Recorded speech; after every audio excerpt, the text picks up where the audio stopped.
The Titanic, one of the most infamous tragedies in history. A ship once called Unsinkable, lost in just under 3 hours, and more than a century later, we're still asking the same question. What really happened that night?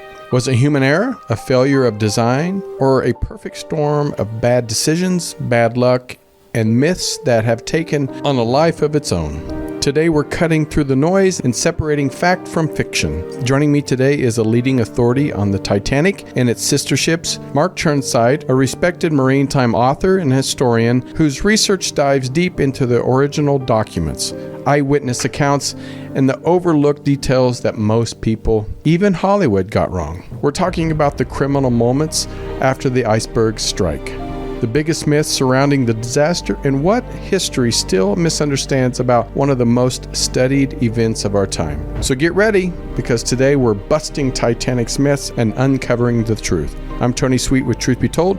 Please welcome to Truth Be Told Studios for the first time, historian Mark Chirnside. Well, we have an amazing guest today, and all the way from the UK, and Mark Chirnside, right? Yeah, okay, that's right. Just making sure we got that pronunciation out of the way. And we are in April in 2026, and this is an exciting time because just a few days ago, for us, it was an exciting time to honor and celebrate not the sinking of it, but just honoring the people that was lost and the history of the Titanic hitting the iceberg on April 14th. And I kind of want to see, before we get into the details, you look fairly young. What made you want to get into writing books about the Titanic? I mean, I'm happy you have, but... Yeah, well, it's a good question. It's great to be with you, Tony. It'll be a great discussion, I think. Yeah, I mean, for me, so I'm from the UK, I'm living in England and right in the middle of the country. So I'm about as far from the sea as you could get. Well, it started, I think, similar way for many people. I did a school project, or our whole class did a school project on the unsinkable ship Titanic. I was probably 8 or 9 years old, and I think I did fairly well, fairly good marks. And about a year or so later, there was a school book fair, and I bought a children's book exploring the Titanic, which was the companion to the discovery of the Titanic book. So had all those wonderful wreck paintings in. By Ken Marshall, and I think shortly after that I saw the film A Night to Remember, which is the 1958 cinema adaptation of Walter Lord's classic book, and then not that long afterwards James Cameron's Titanic came out, and I was quite worried about it because of the age certification. I was thinking, I'm not going to be old enough to see it at the cinema. So, it went from there, really. And there's a bit of a connection on my father's side. So he comes from Liverpool, which, of course, was where the White Star Line's head office was, and also their rival, Cunard Line. And there's the Merseyside Maritime Museum. So again, as a kid, I'd go there on family days out and see the exhibition. Wow. And they have an archive there. So it didn't take that long before I started going into archives myself. I wanted to look at the original documents, and I was finding out things about Titanic that were new to me. And my interest kind of broadened out into the sister ships, and that really became my focus. So, it's important to understand Titanic in context. And my first book, I think originally I was probably doing it more for my own interest, really. I sort of wrote it in a book form. It was kind of a tool to collect my own research. And I became aware there was a publisher who had access to a good number of images. My editor at the time, Campbell McCutcheon, had a really good collection, and I had the text. Wow. So I submitted a sample chapter. The publisher, the editor, they liked what they saw. We had a bit of a snag because I wasn't old enough to sign a publishing contract, because you have to be 18, to How for old it to were be you at this time? legally valid. What was it? 16, 17, I Oh my think. gosh. So That's crazy. yeah, so we had to wait until I could formally sign the contract, but yeah, we got over that, and yeah, since then there's been no going back, really. I don't know anybody on the planet. Maybe now there might be some people that don't even at least heard about the Titanic, but on the night of April 14th, 1912, put it this way, my grandmother, who was born in 1909, was just, 3 years old. I mean, which is crazy to me. But what actually happened in the critical minutes after the iceberg was struck by the Titanic, and what do most people get wrong about this timeline? Because you've done the research, we just know it was unsinkable. That's what they told us, and it hit an iceberg and it sank. So, what was those critical minutes once the iceberg struck, and what do people get wrong?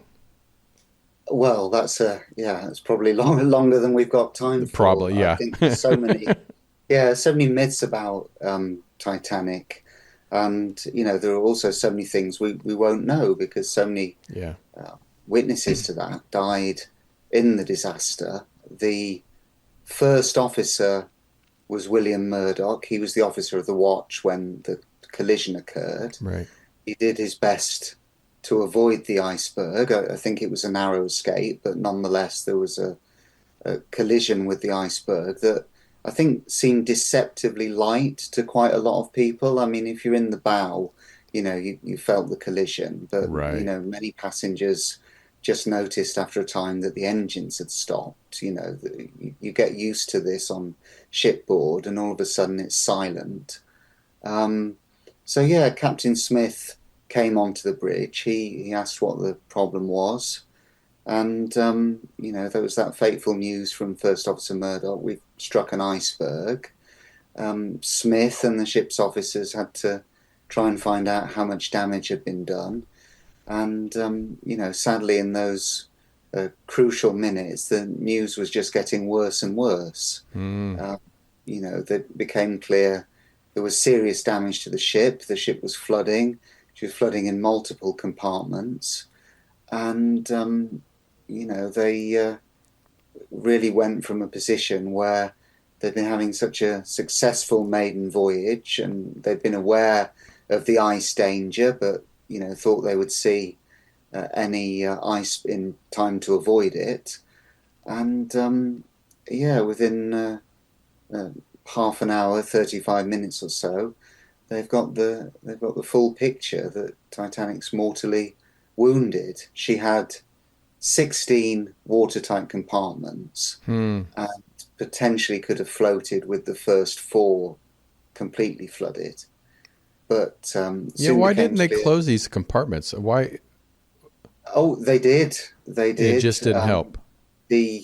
No, I mean, any system of watertight compartments, if there's enough damage, it will not be enough to keep the ship afloat. And Titanic had quite an advanced system of watertight doors, so they could be closed from the bridge, but there was also a backup float, so that if water came into the ship, it would trigger this float, and the doors would then close automatically. Wow, that was impressive for 1912.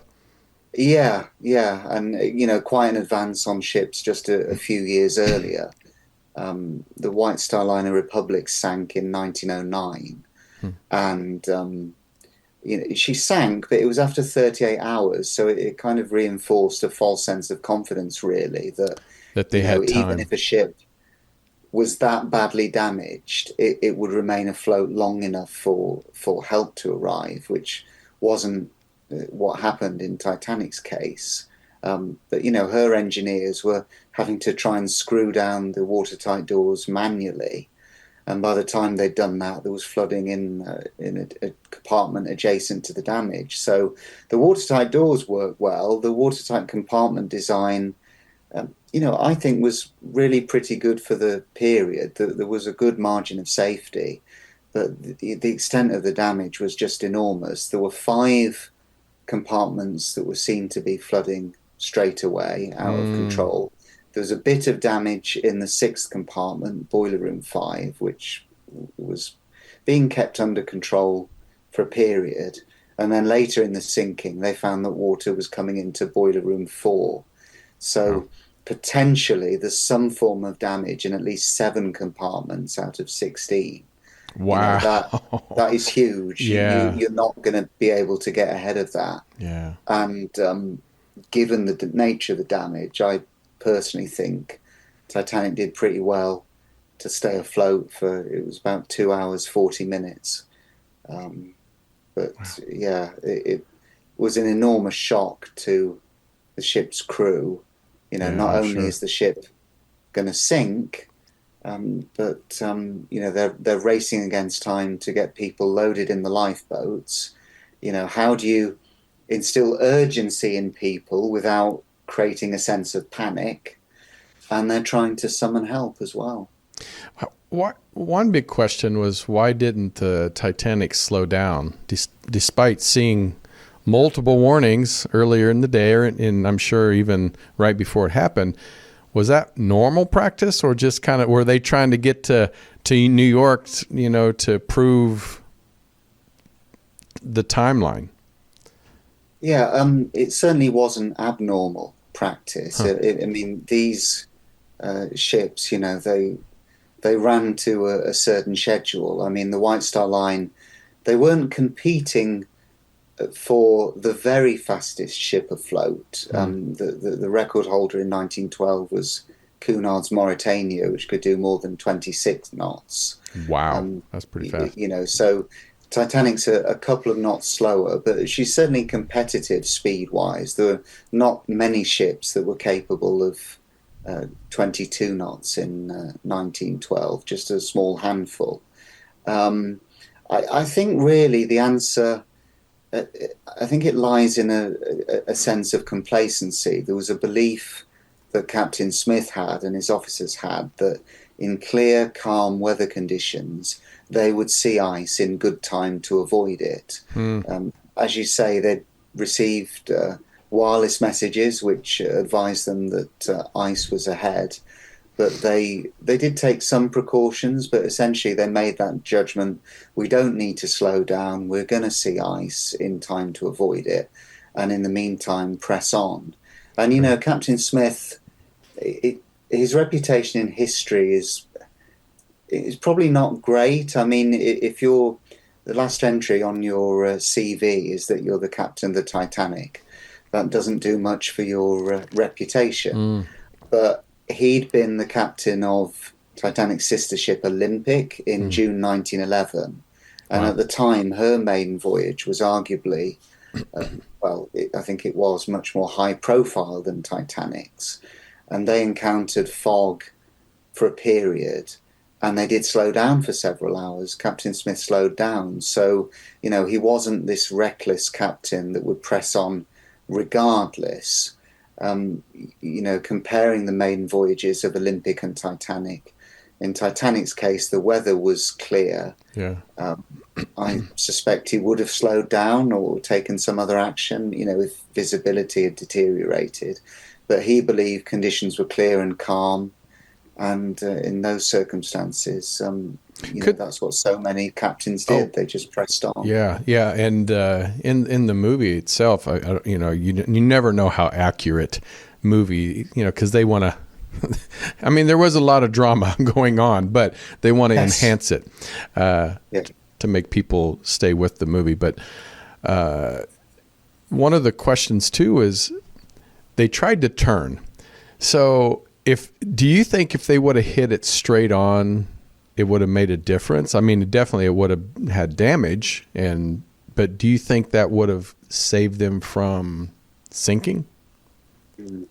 It's a very good question. I mean, First Officer Murdoch would have been criticised in the extreme if he'd rammed Titanic into the iceberg. I mean, that's just not an option. It's not something to consider.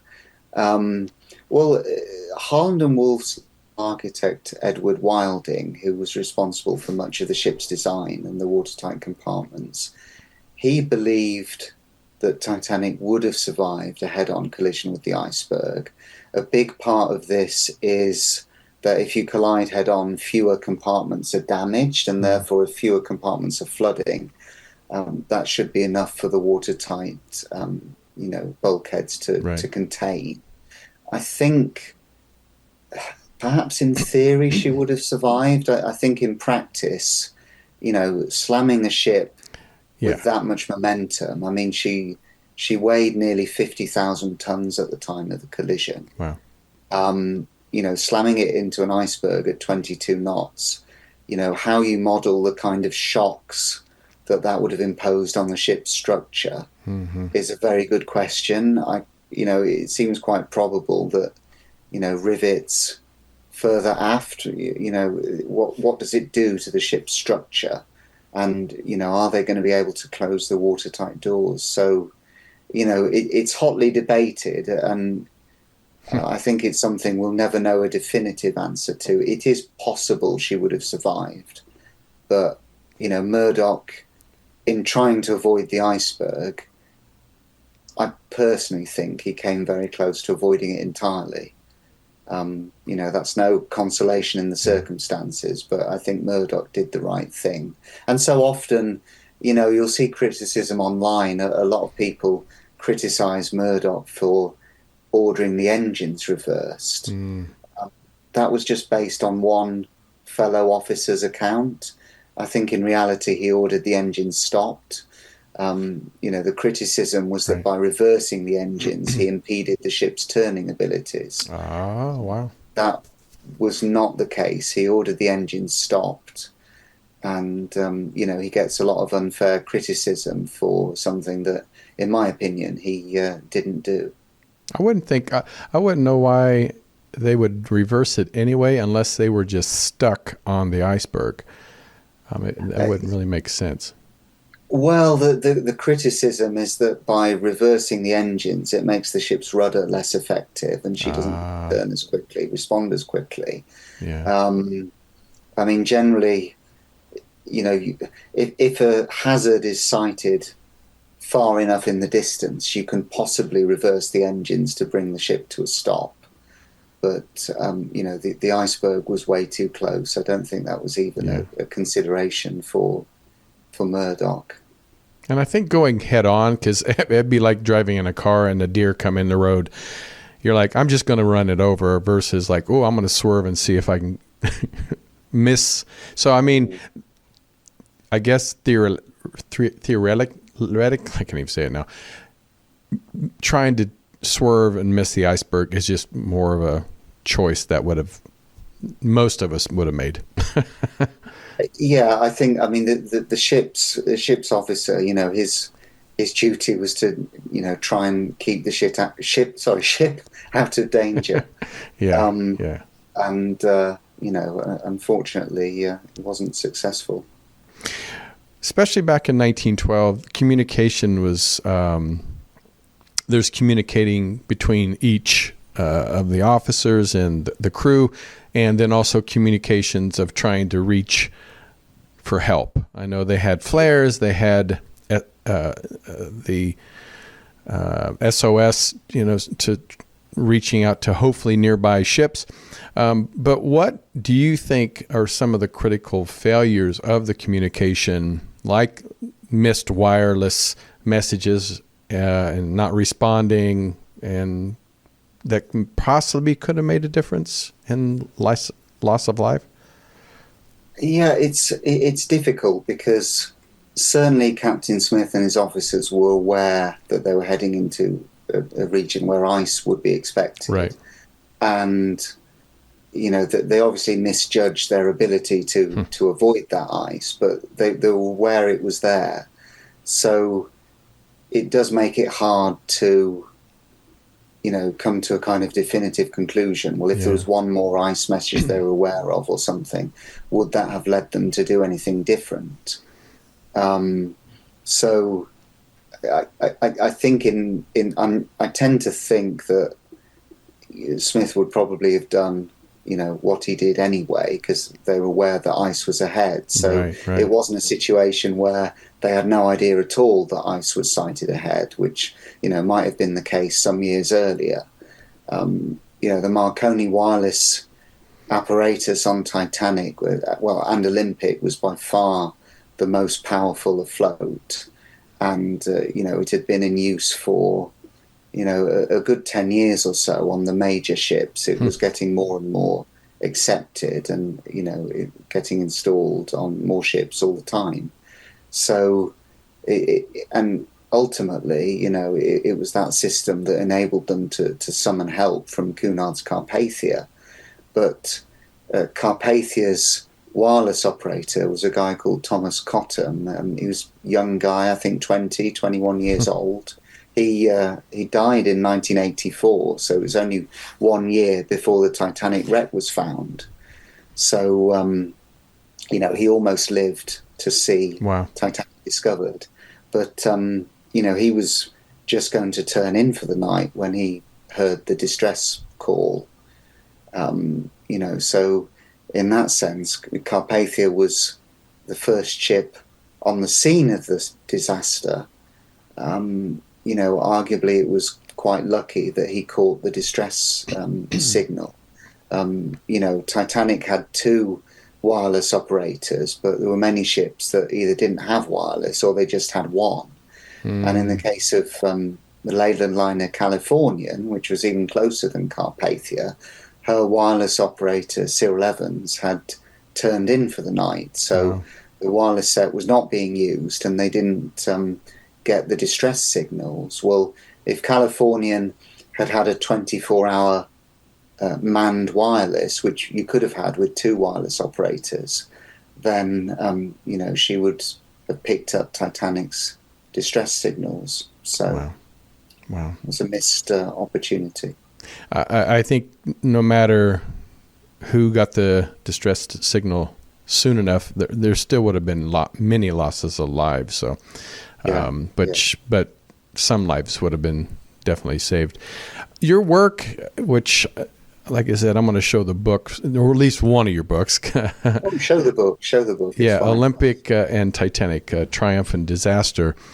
I want to talk about the Olympic. So your work highlights the importance of the Olympic because it's kind of how it kind of does a comparison to each other.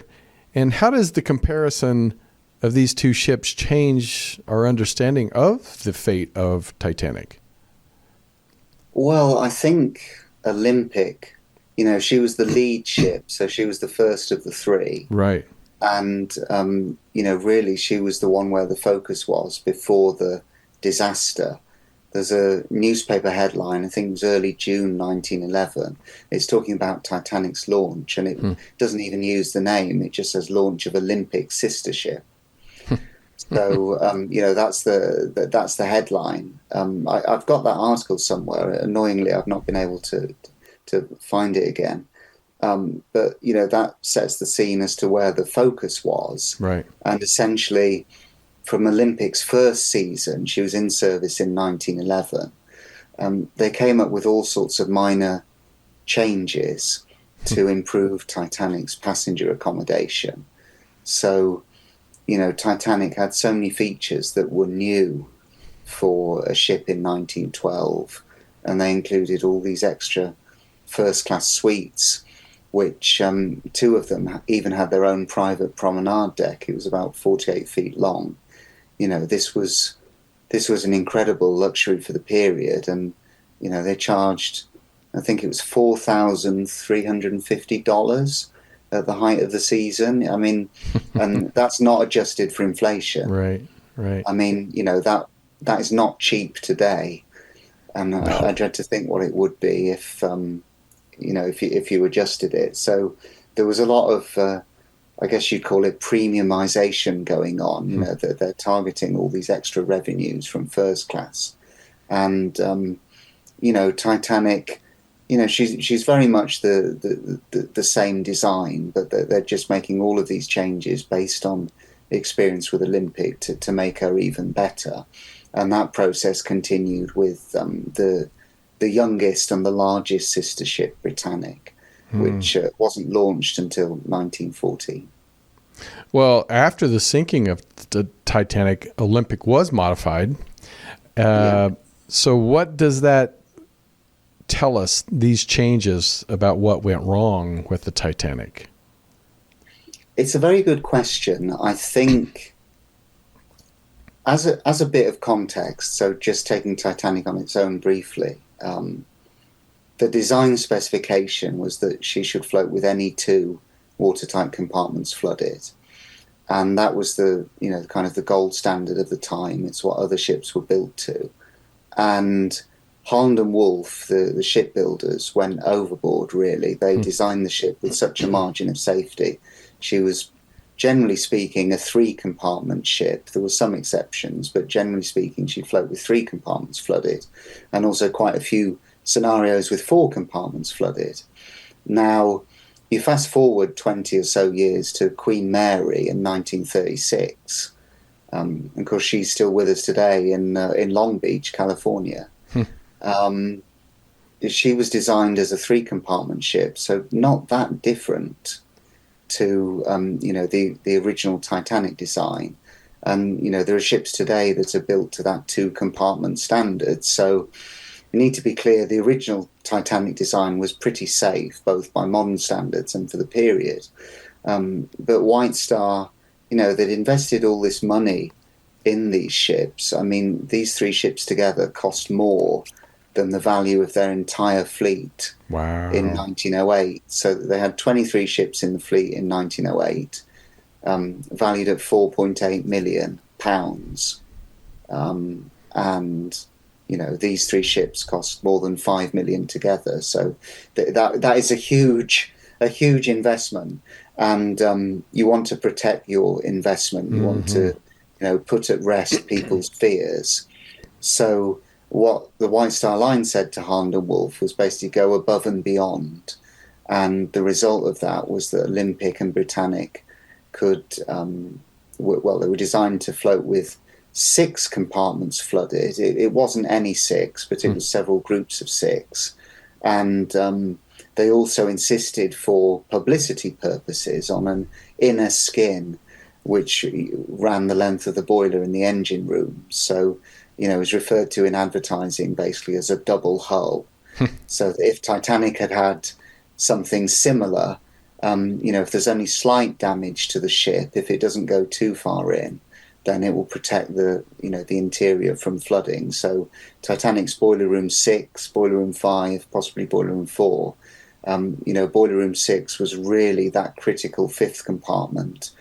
Potentially that wouldn't have flooded at all because if it had an inner skin. So that was the intention, and they really featured this in the advertising. They called it the new Olympic, virtually 2 ships in one, and there were adverts which just focused on the watertight bulkheads, the inner skin, and of course they added additional lifeboats, which is very, very important thing as well. Wow, yeah. It is funny how the Titanic is still, after over 100 years, is still so popular. And I know the movie didn't help the conspiracy theories and the and the name Titanic in our ear. But did the British and American inquiries truly uncover the truth, or were there uncomfortable conclusions that got softened or overlooked in their investigations? Yeah, I think the U.S. Senate inquiry was more critical than the British Wreck Commissioners Court. Really? So yeah, so the U.S. Senate inquiry was instigated really by Senator Smith, who was from Michigan, Hmm.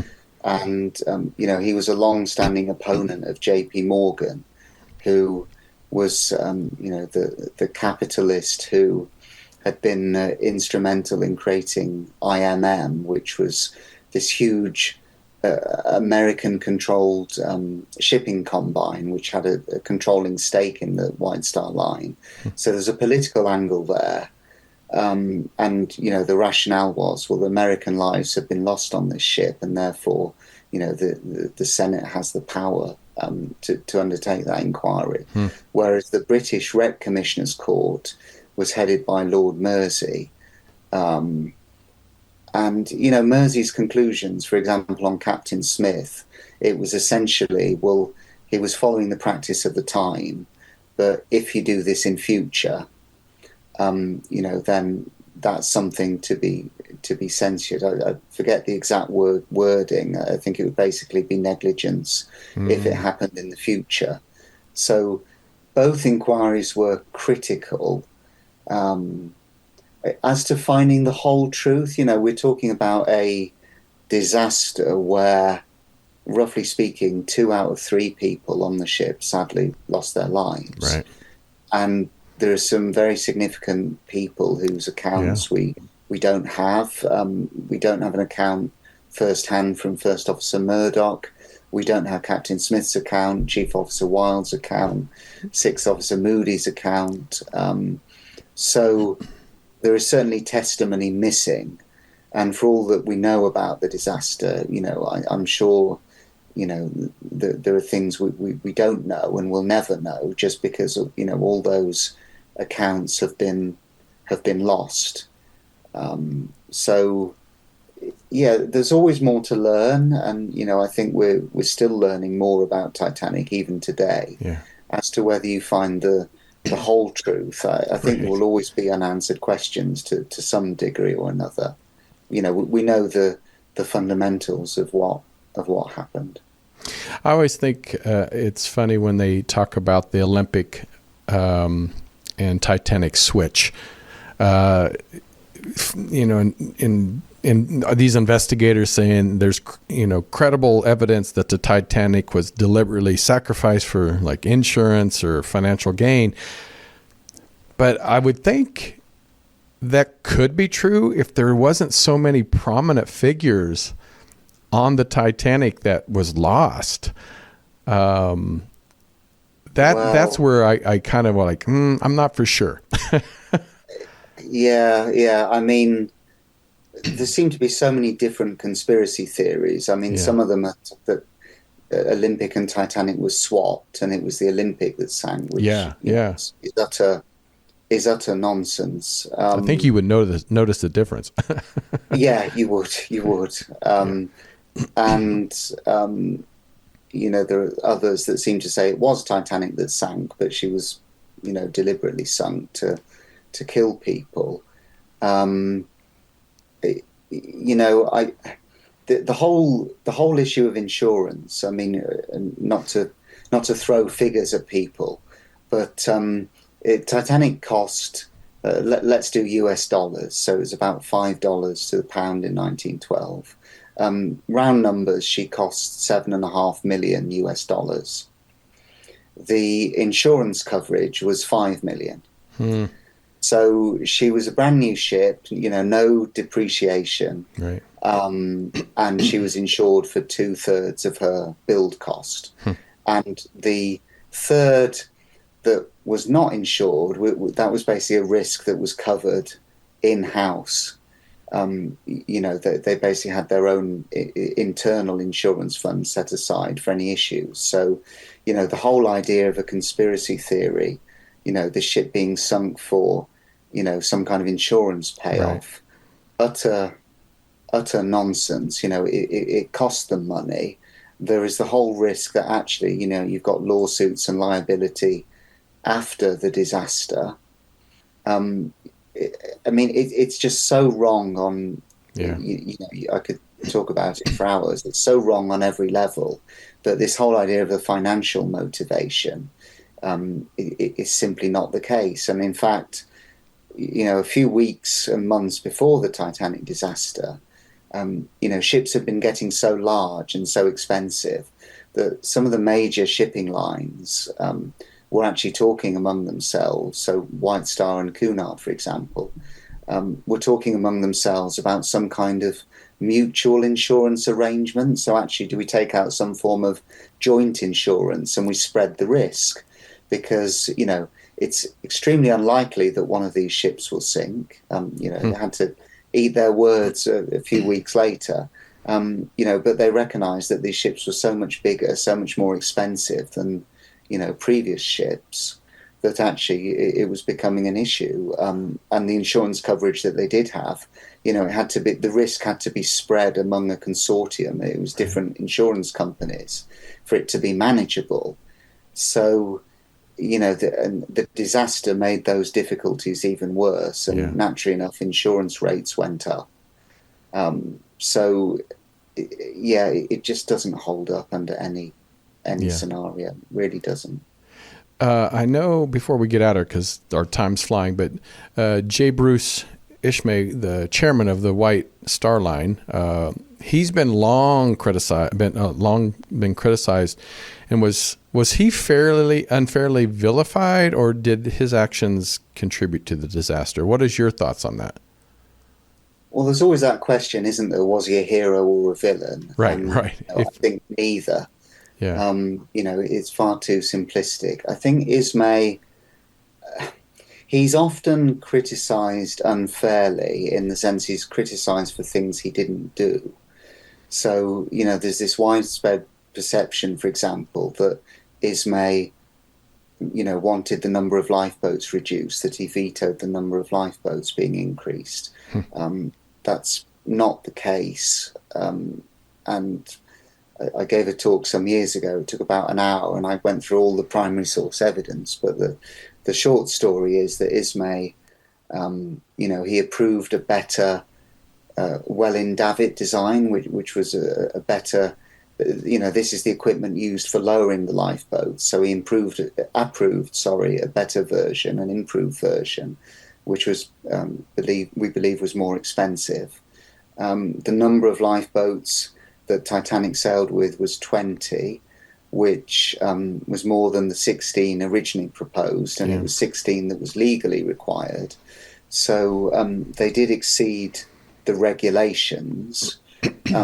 Titanic was not unusual. I mean, if you look at the top 20 largest British ships of the period, her lifeboat provision was about average. So, it's the way Titanic was built, constructed, equipped. It was really no different from other ships of the period. Ismay, of course, was criticised for saving himself. He got into collapsible C, which was lowered around 2 a.m. So, right in the final moments of the ship, really. Before that, he'd been, trying to get passengers into boats, trying to help the evacuation, encourage people to get off the ship. He could potentially have got into one of the earliest lifeboats. He didn't. It was the final moments of the sinking. Collapsible C was being lowered away. It was the final boat to be lowered successfully on the starboard side. And Ismay's account was that the boat was being lowered. There was a bit of space in the boat, and so he got into it. Now, there were some accounts that actually there were other people on the deck. It's really a question. There are certainly people criticising him. I don't think he had an obligation to die, to not try and save himself. Right. And actually, you have to wonder if the critics, might not have acted the same way as he did in the same situation. But Ismay, he's portrayed very coldly. I think he was a guy. He had a good business brain. He was a bit socially awkward, I think once people got to know him more closely, he was a caring guy. He returned to Liverpool after the disaster, and one of the first things he did was start up a fund, a charitable fund, to provide for widows whose husbands Wow. had been lost at sea. And Nice. he donated, him and his wife, I think £11,000, about $55,000 in 1912 money. And he was actually asked, do you want this to be announced in the press? And he didn't say yes. He just said, well, do whatever you think's best. So I don't think he was doing it for publicity, which is Right. what a cynical person might suggest. He's not beyond criticism, but yeah, I do think he's unfairly criticised for a lot, and also criticised based on inaccurate information. Wow. Any time in history, a loss like this is definitely a blow to humanity. And if they would have missed the iceberg, they would have been heroes. If they hit the iceberg and unfortunately it failed and sank and killed people, so they were villains. So I guess it's always depends on the outcome of what it is.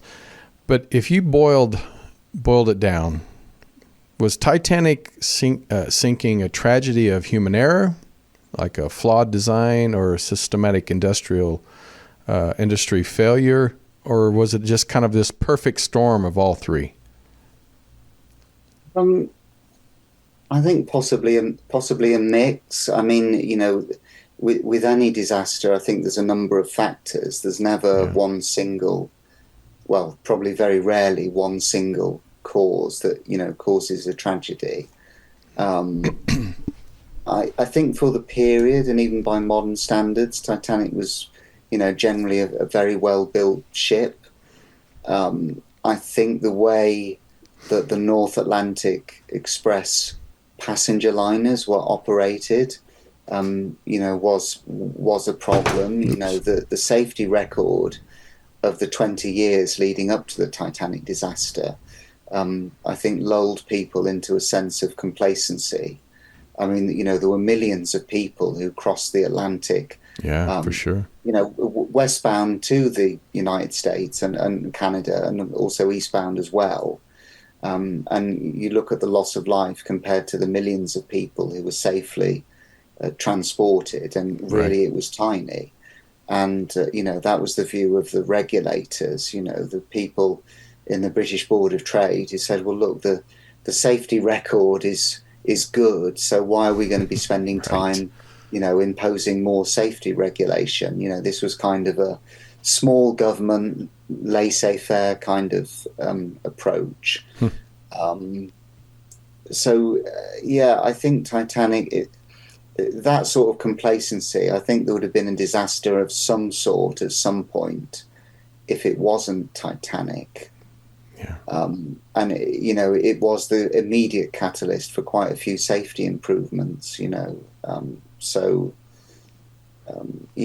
think that there's a mix of things in there. Yeah, that totally makes sense. And unfortunately, we're out of time. But there is one last question that I know everybody wants to know: was there room on that door with Rose for Jack? Come on. Yeah.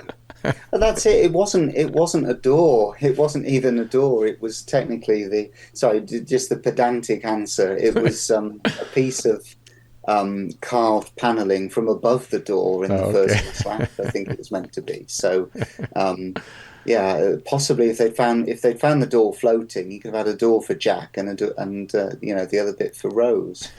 I don't know. I know Cameron, didn't they do some? I think they did some experiments some while ago, and I'm not sure what the conclusion was, whether it could have taken the weight of two people. I don't know how much Jack weighed, probably more than Rose. But, I'm sure, yeah. Yeah, I mean, I suppose the real answer is it's a film. So if Cameron had wanted Jack to survive, then that's what would have been in the script. And it So would have ruined the that whole thing. answers yes.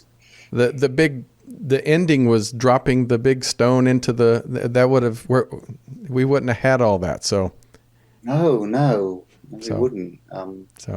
but yeah. Yeah. Well, Mark, you've been great, and I hope you come back again, and because you have some amazing books out there. Do you have any new books coming out, or? Thank you. Yeah, it's been great to be with you, Tony. And yeah, the time's just flown by. It has.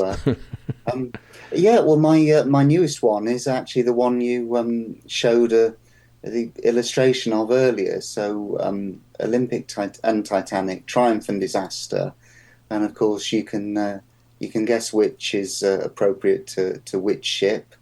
So it's a heavy hardback, 400 pages. It's packed with facts, new information, lots of original source material. And, it's already available. It's out this month. So Oh, that's great. if you want more information, yeah, I can plug my website, and there's a lot of preview information there. You can find out more.